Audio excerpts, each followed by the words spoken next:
Hello students, welcome to our channel smile पाठशाला।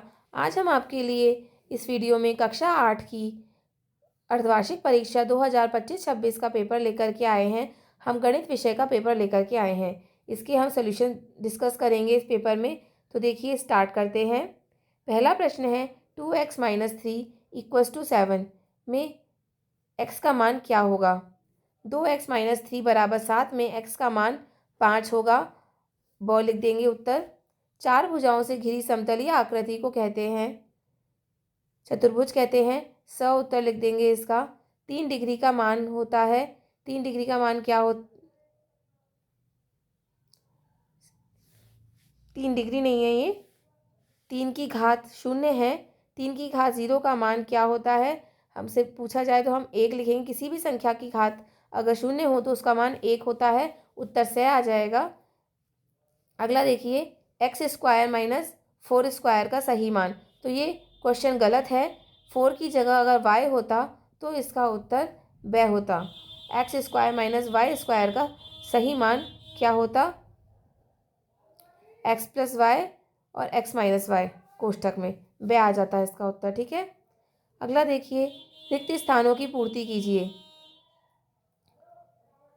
1/x x ≠ 0 का व्युत्क्रम होगा। x आ जाएगा।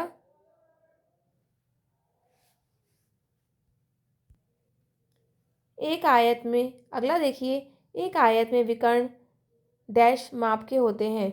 एक आयत में विकर्ण समान माप के होते हैं। समान आ जाएगा। सम संख्याओं के धन सम होते हैं। सम आ जाएगा। धन यानी कि जोड़। 5 की घात -2 का घन घातांक रूप क्या होगा। तो 5 की घात -2 का घन घातांक रूप कोष्ठक 5 की घात -2 कोष्ठक की घात 3 होगा। अगला देखिए, निम्न संख्याओं का वर्ग ज्ञात कीजिए। 93 93 का वर्ग ज्ञात करना है। तो हम 93 का स्क्वायर 93 को 93 से गुना करेंगे, हमारे पास आ जाएगा 8649। अगला 35 का स्क्वायर 35 का वर्ग ज्ञात करना है। 35 का स्क्वायर क्या होगा 1225। ठीक है।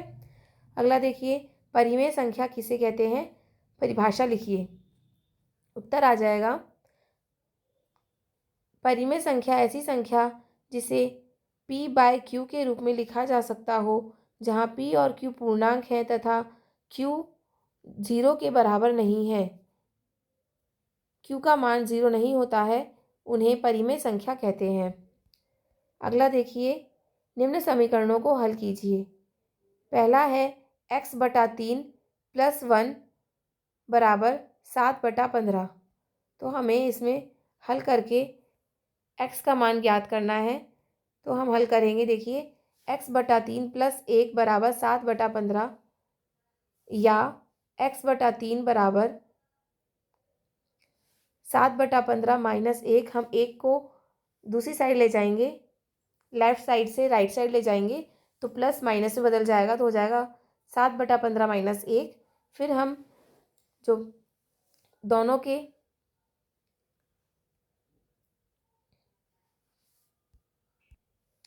फिर हम पूरे इक्वेशन का लसा ले लेंगे, एलसीएम लेंगे। तो 3 और 15 3 15 और 1 का जो एलसीएम आएगा वो 15 आएगा।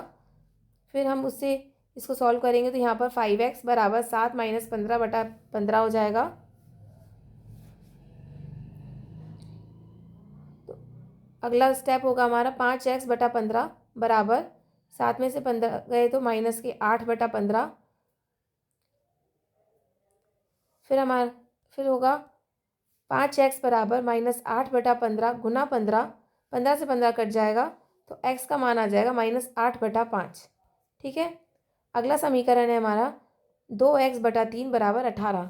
तो इसमें x का मान ज्ञात करने के लिए हम क्या करेंगे, 2x = 18 को हम 3 को दूसरी साइड ले जाएंगे, वक्र गुणन करेंगे। तो 18 को 3 से गुना करेंगे और फिर 2 से भाग कर देंगे। 2 को दूसरी साइड ले आएंगे, भाग हो जाएगा। तो x का मान आ जाएगा 27 आ जाएगा। ठीक है। अगला देखिए, गुणनफल ज्ञात कीजिए। x + 7y × 7x - y। तो हम देखिए कैसे करेंगे।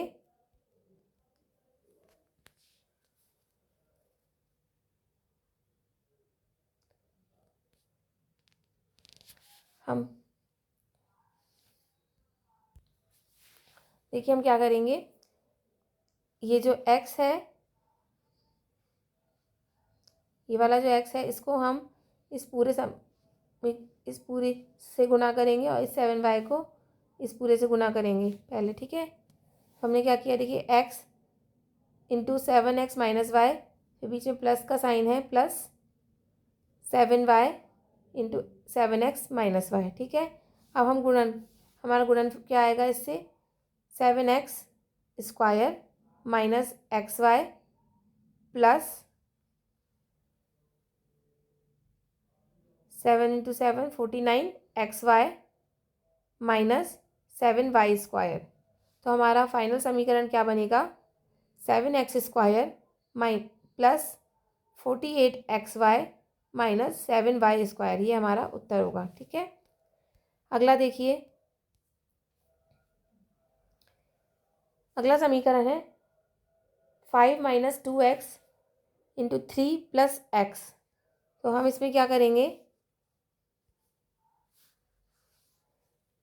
5 को 3 प्लस एक्स से गुना करेंगे, फिर माइनस 2x को 3 प्लस एक्स से गुना करेंगे। तो हमारा क्या आ जाएगा, 5 से 15 plus 5x minus 6x minus plus minus 2x square, ठीक है। तो हमारा फाइनल समीकरण क्या बनेगा, 15 minus 1x minus 2x square, ठीक है। अगला प्रश्न क्या है हमारा, देखिए एक स्कूटर 42,000 रुपये में खरीदा गया। एक स्कूटर 42,000 रुपये में खरीदा गया, 8% वार्षिक दर से इसके मूल्य का अवमूल्यन हो गया। 2 वर्ष के बाद स्कूटर का मूल्य ज्ञात कीजिए। तो देखिए इसका हल क्या होगा, मूलधन बराबर 2 वर्ष के अंत में मूल्य बराबर 42,000 कोष्ठक 1 माइनस 8/100 का स्क्वायर।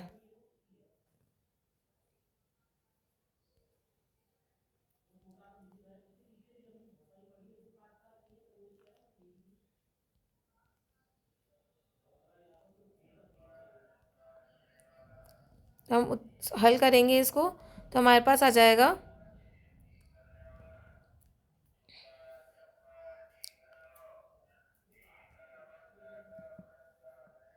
35,548 रुपये 80 पैसे, यानी कि 35,548.80 रुपये। 2 वर्ष बाद स्कूटर का मूल्य क्या होगा, 35,548.80 रुपये होगा। अगला देखिए, निम्नलिखित व्यंजकों के गुणनखंड कीजिए।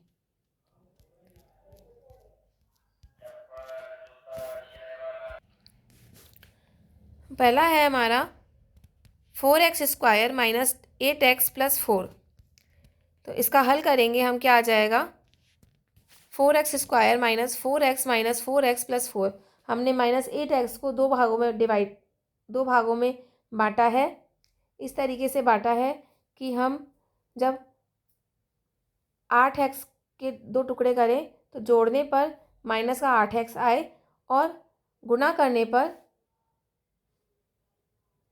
प्लस के 14x स्क्वायर आए। यानी कि हमने इस प्रकार से बांटा है इस माइनस 8x को कि जब हम इसके टुकड़े करें तो माइनस का 8x ही आए जोड़ने पर, और गुणा करने पर इस दोनों का जो गुणनफल है 4x स्क्वायर और 4 का वो आए। 4x स्क्वायर और 4 का गुणनफल क्या होगा, 16x स्क्वायर प्लस के।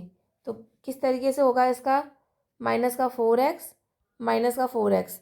तो हम इन दोनों को जोड़ेंगे तो आपस में हमारे पास आएगा माइनस का 8x, और गुणा करेंगे तो प्लस का 16x स्क्वायर, ठीक है। देखिए 4x square minus 4x plus 4 equals to, हम इसमें से 4x कॉमन ले लेंगे तो हमारे पास आ जाएगा x माइनस 1, फिर माइनस इसमें से हम 4 कॉमन ले लेंगे, हमारे पास बच जाएगा x माइनस 1। तो हमारा एक बन गया हमारा गुणनखंड 4x-4 और एक बन गया x-1।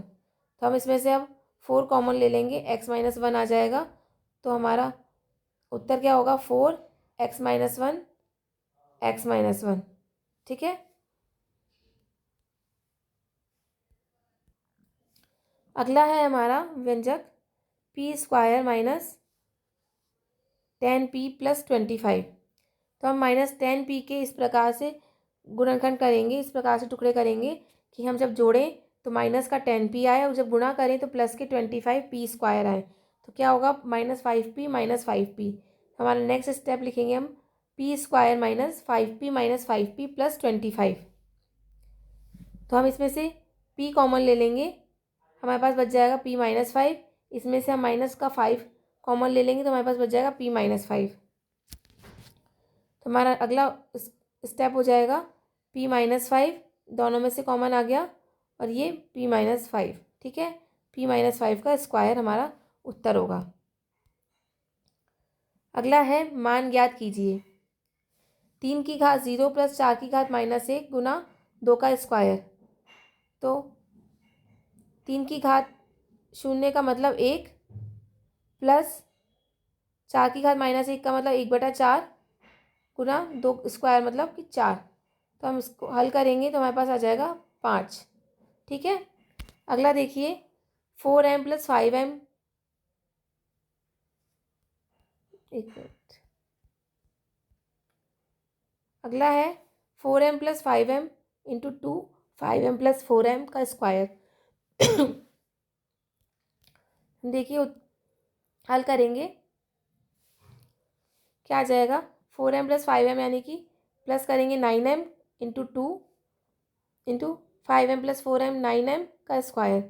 तो ये हो जाएगा 18m और ये इसका स्क्वायर करेंगे तो 81 9 m²। इन दोनों को गुणा करेंगे 18 को 81 से तो हो जाएगा 145 8 1458 और m को स्क्वायर से गुना करेंगे m³ तो हमारा उत्तर आ जाएगा 1458 m³। ठीक है। अगला देखिए अभाज्य गुणनखंड विधि द्वारा निम्न संख्याओं का घनमूल ज्ञात कीजिए।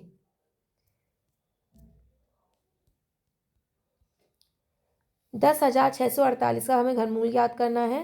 तो घनमूल यानी कि हमें क्यूब ज्ञात करना है। हम कैसे करेंगे? देखिए हम पहले घनमूल के लिए इस तरीके से लिखेंगे और 2 का भाग लगाएंगे। कितनी बार जाएगा? देखिए 5 3 2 4 आएगा। 2 पंजे 10, 2 तिया 6, 2 दूनी 4, 2 चौक 8। फिर से 2 का लगाएंगे, 2 दूनी 4, 2 छिक 12, 2 छिक 12, 2 दूनी 4। फिर दोबारा लगाएंगे, 2 दूनी 4, 1 बचा, 2 छिक 12, 1 बचा, 2 छिक 12, 1 बचा, 2 दूनी 4। फिर अब इसमें हम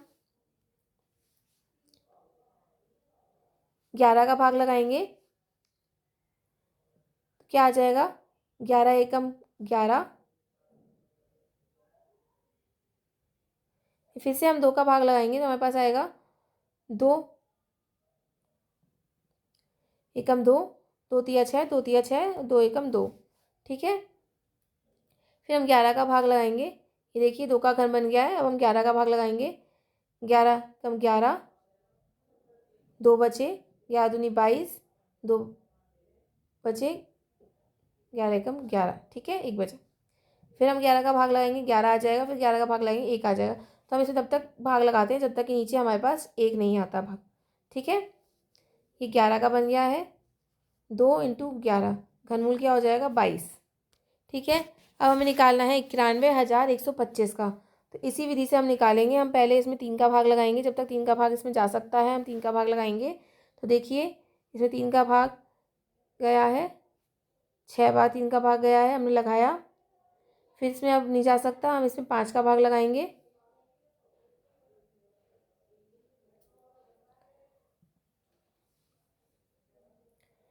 फिर 5 का भाग लगाएंगे तब तक जब इसमें 5 का भाग जा सकता है और हमारे पास नीचे भागफल 1 बचता है। ठीक है। तो हमारा उत्तर क्या आ जाएगा? 3 × 3 × 5 = 45। ये हमारा इसका घनमूल होगा। अगला देखिए एक समबाहुभुज की भुजाओं की संख्या ज्ञात कीजिए यदि इसका प्रत्येक अंतःकोण 165 डिग्री का हो। प्रत्येक अंतःकोण का फॉर्मूला क्या होता है? सूत्र n-2 गुना 180 बटा n। अतः n-2 गुना 180 बटा n बराबर 165। अंतःकोण हमें दिया हुआ है 165, तो हम 165 डिग्री लिख देंगे यहाँ पे। फिर हम इसे सॉल्व करेंगे तो 180 n-360 बराबर 165 n। ठीक है, ये हमने क्या किया यहाँ पर, इस n को हमने यहाँ पर गुना किया और n-2 को हमने 180 से गुना कर दिया, तो हमारे पास क्या आ गया? 180 n - 2 गुना 180 हो गया 360 बराबर 165 n। ठीक है, अगला देखिए, next equals to 180 n minus, हम n वाली संख्याओं को एक तरफ लिख लेंगे तो माइनस का 165 n, यहाँ प्लस था, यहाँ लाएंगे दूसरी साइड में तो माइनस का हो जाएगा, और 360 को हम इधर लेके जाएंगे तो ये प्लस का हो जाएगा। ठीक है, फिर उत्तर क्या होगा हमारा? 15n बराबर 360, तो n बराबर 360 बटा 15 बराबर 24। तो उस समबाहुभुज की भुजाओं की संख्या 24 होगी। तो देखिए, इसी के साथ हमारा ये सॉल्यूशन पेपर का समाप्त होता है। हमने इस वीडियो में आपको गणित विषय के पेपर का सॉल्यूशन बताया है। होपफुली आपको वीडियो अच्छा लगा होगा। और भी विषयों के वीडियोस के लिए हमारे चैनल से जुड़े रहिए। हमारे चैनल को लाइक कीजिए, शेयर कीजिए, सब्सक्राइब कीजिए। धन्यवाद।